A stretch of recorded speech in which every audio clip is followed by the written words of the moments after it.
A ball is dropped on a floor from a height h1 meter. After the collision, it rises up to a height h2 meter.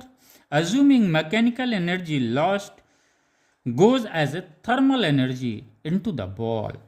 Calculate rise in temperature of the ball in the collision. A specific heat capacity of the ball is S joule per Kelvin and gravitational acceleration is given g meter per second.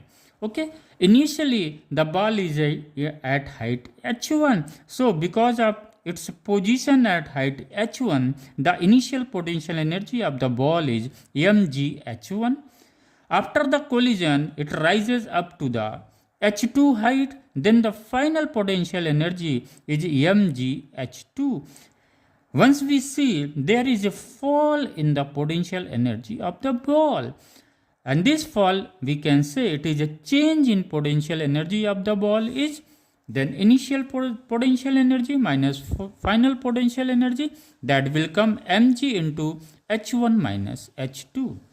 This loss of the potential energy transfer to increase the temperature of the ball. It means this potential energy transfer in the form of thermal energy of the ball. If initially the temperature of the ball is T1, then its initial thermal energy of the ball is mst1. After the collision, if the temperature of the ball become T2, then the thermal energy of the ball is Q2 into mst2, where T2 is greater than the T1, since after the collision there is a rise in the temperature. Henceforth, the change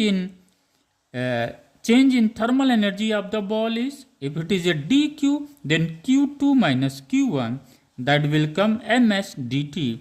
We can say that T2 is equal to T1 plus dt. This dt is the rise in temperature of the ball. So loss in the potential energy of the ball transfer in the form of thermal energy, which increase the temperature of the ball. Then this is equal ms dt is equal to mg into h1 minus h2. Henceforth, the rise in temperature dt is equal to g into h1 minus h2 upon s in Kelvin. This is the rise in temperature. As we know, the mechanical energy are two types. One is the potential energy, another is the kinetic energy. The potential energy is further two types. One is the gravitational potential energy and second elastic potential energy.